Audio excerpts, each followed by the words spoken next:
All right, we are back for another Friday financial wrap up with Mr. Michael Zuber. How are you, Michael?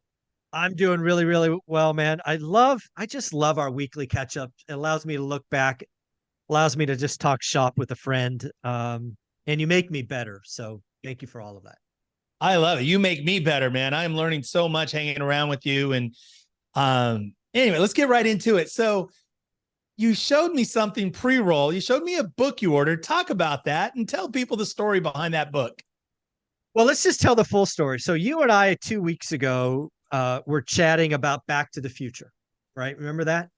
And Yep. we were talking about the 80s and all of that. And um, somewhere along the conversation, I think you brought up Robert G. Allen, Robert G. Allen, and the fact that he was the OG of writing in the 1980s. And this is actually the first creative financing book written. It's actually the first print 1980s edition. Nothing down, a proven program that shows you how to buy real estate with little or no money down. This was the sub two before it was sub two. This was seller financing, all of it. 1980, this book was written. I'm gonna read it cover to cover just to see what's changed in 42 years. My gut tells me, Ty, that probably more than 80% of this book is still relevant today. That's just a wild guess. I have not read it yet. I just got it the other day. But I just had to buy it. You and I pulled it up on Amazon. Somebody had the first edition, good condition. It was cheap. I think it was like $20. I'm like, down, buy it now. So I'm excited.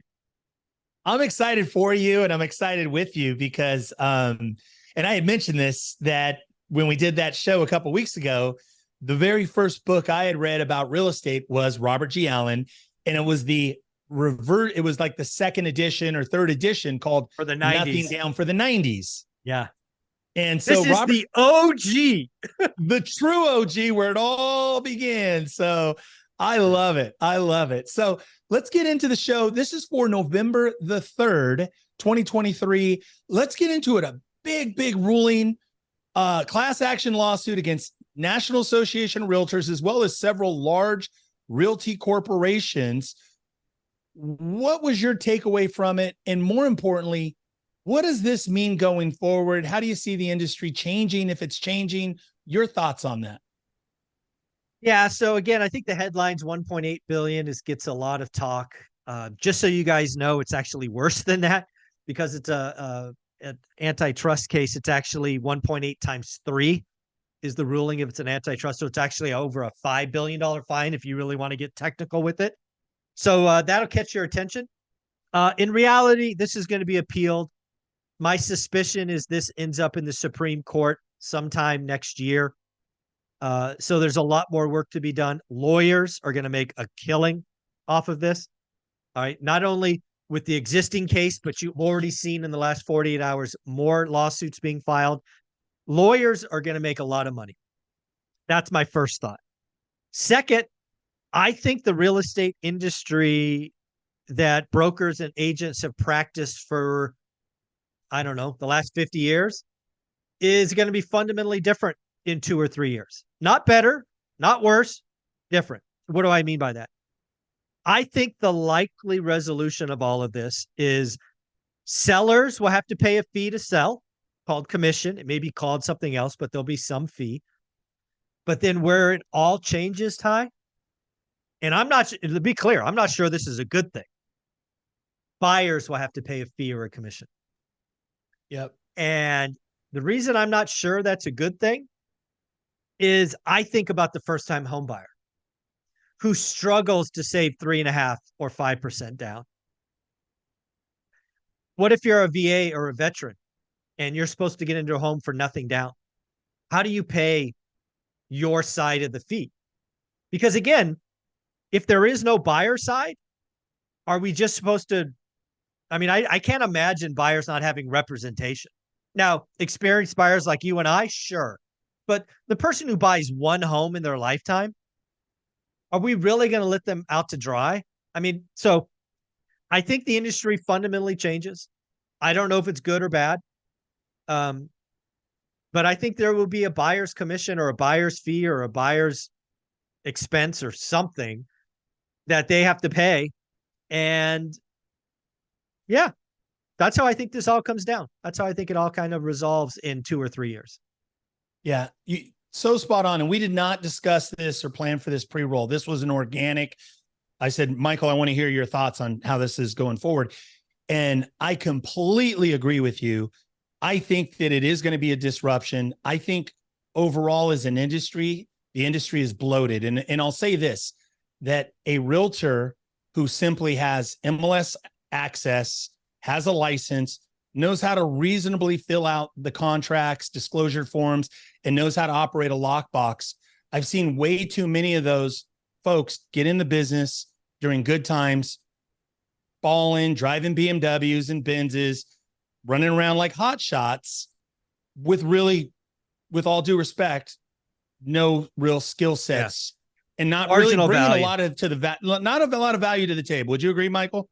Oh, there's no question. I mean, I've been in the game 22 years. I've probably interacted with thousands of agents, and certainly less than 100 of them are worth the full commission. There's a couple that are worth more than the commission. Yep.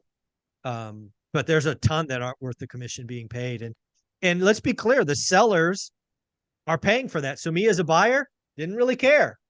But now if I'm a buyer, right, and I got to pay that fee, you better believe I'm going to be a lot pickier than on, picking the agents. And I still go back to first time home buyers. Buying a home, getting on the property ladder is the path to wealth for most people. And if we just add roadblocks and costs and expense, I don't see that as a good thing. But completely I agree. think this is how it resolves, unfortunately. Yeah. And a couple things, just I think that the industry is going to get commoditized.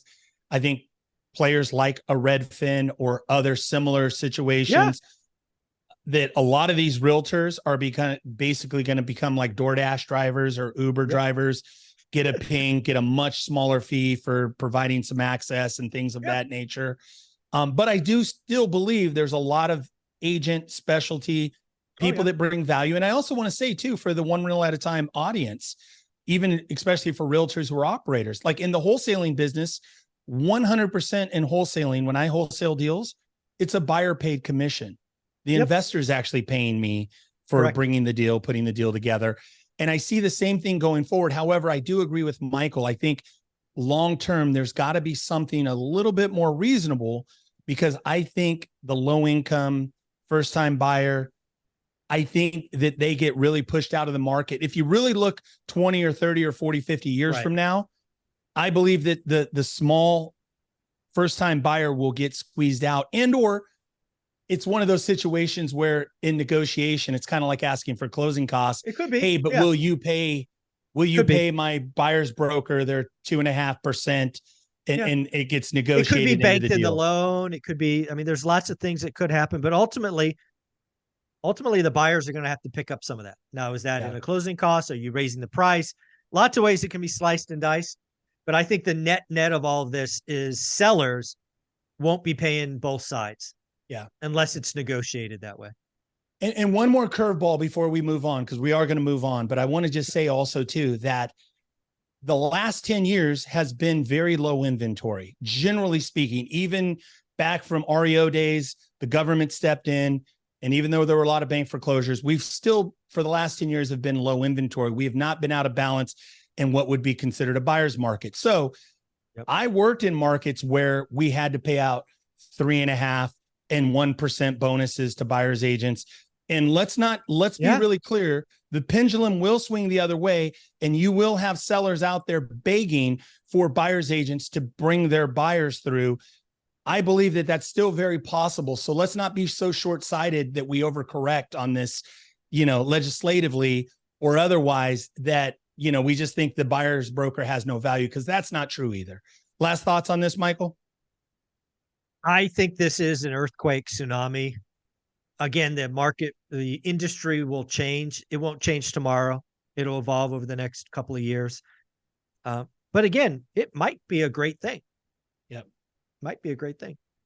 Yeah, I agree. I hope that it brings more efficiency, and we cut away some of the people that opt in for quick cash. So let's keep moving. Fed Day. Yeah. This week, obviously November 1st, we had the Fed meeting. What happened for people who don't know, and just give us your thoughts on the Fed. Fed day went kind of as we've been talking about the last couple of weeks. A, they left rates alone. B, Jerome Powell talked tough. He's the big bad wolf, talking about future raises not coming, in my opinion. He did drop a little kind of something that I listened to the conference twice. He said that basically housing is fell off a cliff, or I forget the exact quote, but housing with 8% rates, it fell off a cliff. So he's getting some early insight into data that you and I will see as the public later. Housing did not do well in October with 8% rates. So the market did its job for him. So again, what happened after that is, the 10-year note dropped, right? The 10-year note was over 5%. Seemingly last week. Today it's at like 4.64. So noticeable drop. Mortgage rates, just had a call with Lance Lambert. Mortgage rates were over 8. Now they're in the low 7s. So yeah, kind of as expected. We may have had peak rates as I called last week. So we'll see. And that was the video I dropped today about rates softening up gradually on Instagram. So I saw thank you. that. We didn't collaborate on this, by the way. This is you've been talking about this for months on months on months, what to expect next. So is it safe to say you believe that we're going to start to see a gradual softening? Part of it is that we're normalizing, but also maybe that mortgage originators are beginning to compress margin. Is that accurate? I think that's what has to happen. The market is generally believing the Fed's at terminal rate. You could see that in some of the news clippings this morning. And that was step one. Okay. You will not get a collapse in margin until the banks believe the Fed is done. And I think they have just started to believe. Got it. Anything else on the 10-year that you want to note about? No, we've really got to watch the 10-year because we'll talk about it later. I had a conversation with Joseph Wang, aka the Fed guy. He spent time at the Fed in Texas, and he's got a couple of things to tease there. We'll get to that in a minute, but we've definitely got to watch the 10-year. Is it trending lower, whatnot? So it's something that we have to keep paying attention to. All right, we'll circle back. Let's talk about housing inventory, specifically new listings and pending sales. What was the news this week, and what are your thoughts? So, folks, first off, if you're not following Altos Research, Mike Simonson and team, you're missing out. They do the best job weekly of reporting active listings, pendings, sales, all of these things. Altos Research, Mike Simonson's, the data I'm about to give you comes from them, not mine. But housing inventory, active listings is growing. That is really rare for this late in the year, right? Usually it peaks in late August, September. It is still growing as of the last week of October, and we'll get the new data at the end of this week or Saturday. And so that's interesting. However, it's not because new listings are exploding higher. New listings are still trending down about 6%. It is basically because 8% mortgage rates have crushed demand. How can I say that? Pending home sales are down 8%. So what is happening is the existing inventory is just not being picked over as fast. So it's growing slowly. And that just shows you that 8% matters. And it's not a wave of supply. It's just less demand. So Altos Research bringing us the data. It will be interesting to see if inventory keeps growing into November. We'll see. Interesting. Very interesting times. Obviously, you've been talking about longer days on market. That seems to be the only metric that matters to me is days on market. Yep. 100%. Let's keep going. Let's talk about layoffs. What did you see in the employment market, and just talk about layoffs this week? It was really interesting because I think it was Wednesday evening I was reading, or maybe it was Thursday morning. I read about Splunk, Delta, and Charles Schwab, all announcing somewhere between 5,000 and 2,000 layoffs. And I think what we really have going on is more and more companies are going to be kind of trimming at the edges, shutting down special projects, getting their burn right. Because remember layoffs last year was the 10,000 at Amazon or 12,000 at Meta or whatever. It's not these big layoffs anymore. It's these little carves, little edges. And it wouldn't shock me if we have more of that heading into the end of the year. Interesting. Any thoughts on, and this is a follow-up, we didn't talk about this pre-roll, but does AI, everybody, there's a lot of fear mongering about AI. Is there any correlation or even just your thoughts going forward? I think I think AI is going to generally go down as like much of technology. It's going to take from some and give to others. Um, I think there will be some jobs, some work that never gets done except by AI. But I also think AI is going to create a lot of jobs. One of the problems AI have is the data is not sourced very well. And current iterations of AI make stuff up, which is really, really bad. So I think there's going to be a lot of folks that get new jobs or work to validate, source, track. So um, I don't see AI being this, oh my gosh, a million jobs are going to disappear tomorrow. I think some jobs or really tasks will disappear, but then new tasks will be created. And oh, by the way, here's a hint for everybody: the new tasks, higher level jobs. So yeah, we may replace some $20 an hour jobs, but we're going to create some $40 an hour jobs. That's my guess. Interesting. Interesting. I just wanted to cover that because I see a lot of like maybe fake news, if you will, out there on social and fear mongering. Let's keep going. Let's talk about the Fed guy. Yeah, Who so I is was the lucky. Fed guy? What's the Fed guy all about? So the Fed guy's name's Joseph Wang. He spent time at the Federal Reserve. He was actually on the Open Market Committee desk. So when you talk about QT and QE, he was the guy moving the money around. So he was in the belly of the beast, if you will. And the Fed guy, and again, that video posted 5 p.m. Thursday, so yesterday on my channel, and you should really watch it. He dropped a couple of things that I want to highlight in the interview. One, based on the earlier conversation, usually the Fed is in control of rates. The Fed pausing would have impacted rates, slightly. But according to Joseph Wang, the Fed guy, the Treasury announcement from Janet Yellen earlier in the day moved the needle. So, in short, what I'll say, because again, you can listen to the interview, he goes into this in a lot of detail. Last month or last quarter, the Treasury was buying long dated maturities and they couldn't sell them, hence rates went up. So, this quarter, and again, Wednesday announcement, they said they're going to buy shorter dated maturities, so less long. And it was the Fed guy, or Joseph Wang's opinion, was that's why rates crashed, because there's less and less late, long dated maturity, right? Less supply, you don't need as high a rate. So that was very interesting. And then second, Joseph Wang's opinion is we could have what's called a crash up in asset prices, not a crash down like all the doomers and crash bros. Joseph Wang's fear is that asset prices go up because inflation sticks around for a decade. Mm. And because we're printing so much money, monetary policy and all of this. But yeah, as somebody who owns a bunch of assets, obviously that's good for me with 30-year fixed rate debt. But Joseph and I talk about how bad that would be for people trying to get on the property ladder, how the haves and have-nots would only get wider. It was eye-opening to me to hear somebody I know and respect actually articulate that he's afraid of a crash up. Wow. Very interesting. Very interesting. And so that's going to be posted. That will, or that is 5:00 Thursday. It's posted already. Very good. Well, definitely folks watch it. I'm going to watch it and study it. I'm going to check it out. Wow. A crash up. Never heard that. Yeah. So yeah, me neither. I actually said that in the video. I'm like, oh, that's a new term. Yeah, a crash up. Okay. Well, very interesting. Let's continue. As we begin to wrap up. Now, you talked about on the daily financial news, explain to us, you turned down $1 million. What is that all about, Michael?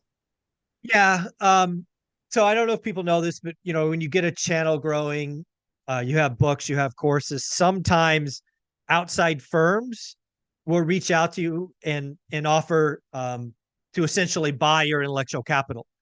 The Mr. Beast famously got offered $1 billion for that, and he said no.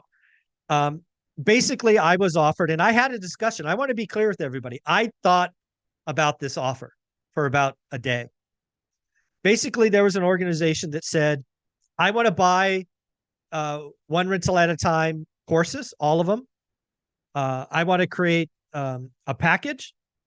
I want to pay you to do once a month or once a quarter. This would all been negotiation, phone calls with whoever selects this.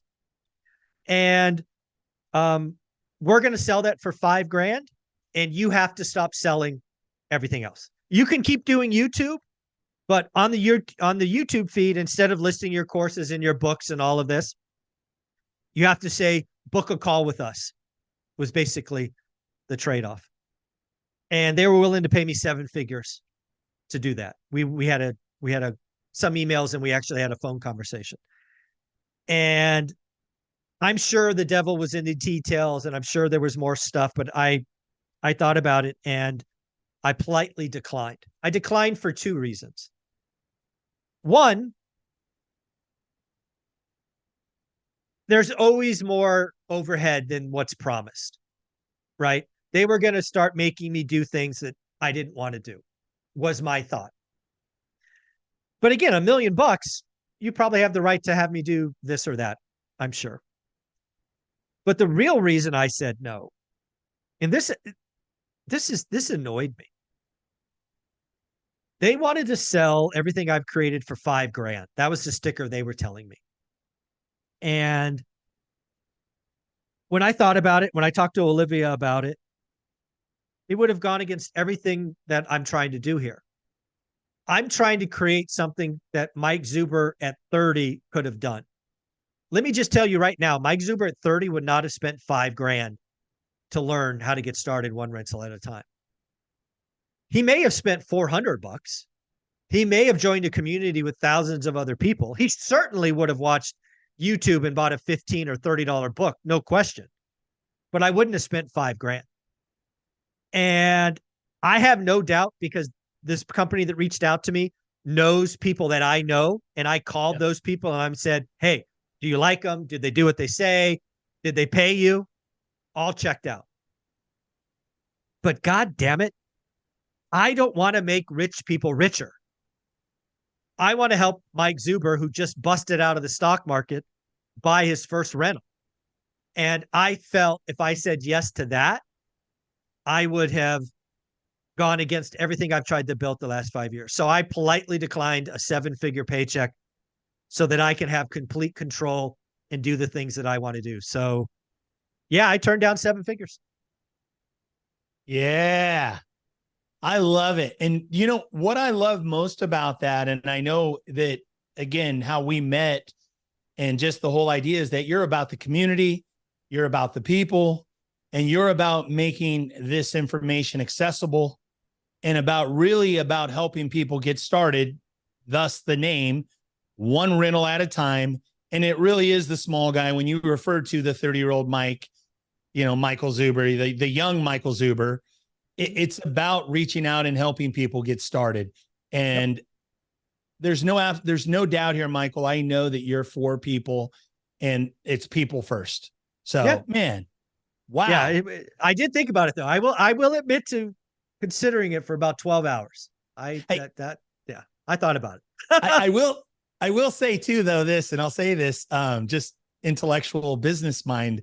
But also that really means you're doing something that's probably of a $10 million, $15 million value.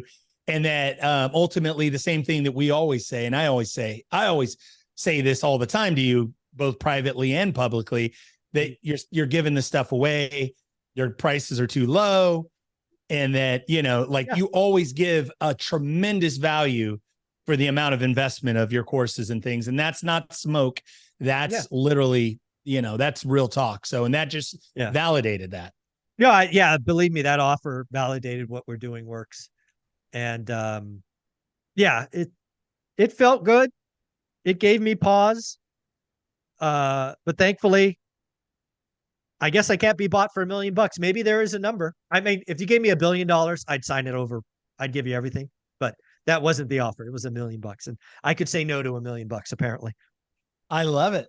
And so the show continues. The wheels keep moving. Let's keep going. So let's finish on a high note. So we threw a lot at, and I know a lot of realtors a lot of one rental at a time investors or people get looking for their next deal, first deal. We always talk about opportunity. I think today I want to put a little bit more emphasis both for investors, civilians, but also realtors. Realtors are probably nervous.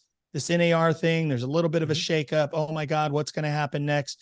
Speak to the realtor and as well as the investor going forward today in November, December, January into a new year. Where's the opportunity? Where should people be focused, Michael? Well, I want to really tie the NAR thing with the Fed guy thing, with layoffs, with all of this stuff, and realize that you, the individual, whether you're a licensed agent, broker, mortgage, or just an investor like me, you got to control what you can control. And right now, the market is slowing down, and you can control your habits, your daily disciplines. You can control who you network with. You can control whether or not you look at your market or your buy box today or not. And the people that control their emotions the best will become owners, will own assets. And if the Fed guy's right and we have a crash up and inflation's a feature, not a bug, there's only one way to win. So you can acknowledge the nonsense and noise around us. Sure, it doesn't pay to stick your head in the ground. But at the end of the day, you can only control your actions, your disciplines, who you talk to, who you follow. And I'll say it again. I am more excited for the next 6 months than the last 6 months. I like slower markets. Yep. I like finding motivated sellers. Yep. There you go. I love it. And I'll just echo that. Nothing changes. Everything we've been saying, everything that Michael's been saying for the last forever, the last several years, this whole 2023, and even especially this last several weeks, it's do the work. It's do the work. It's buy box. It's know your market. It's know what the fundamentals are. Do great deals, not good deals. So 100%, nothing changes. Everybody out there, just keep doing the work. Michael, are there seats available for February? Yeah, I think we're down to 86 seats. So we're selling 2 or 3 a day. I would love to sell this out in November. I will not do a Black Friday special. So some of you might be waiting. Hey, he's going to do a Black Friday special. I don't do things like that. No, I have hundreds of people that have already paid $199. I'm not going to screw them by, having a couple people pay at, $50 cheaper. You're already giving it away. It's already priced. It's priced to just cover the room cost and the cost of everything. Room and food and all of that. Yeah. So, 12 millionaires, 20 hours of content, a party, a concert from the Broken Spectacles. It's President's Day weekend in Vegas, so you can travel back Monday. I don't know why you haven't bought your tickets yet. We've got 86 left, I think. $199. VIP sold out in 48 hours. We got some general admission left. So buy your tickets today. Help me sell it out, and we can go from there. I love it. Go to onerentalatatime.com. Michael, thank you. Have a great weekend. Thanks for all you do. Bye-bye. You got it, bud.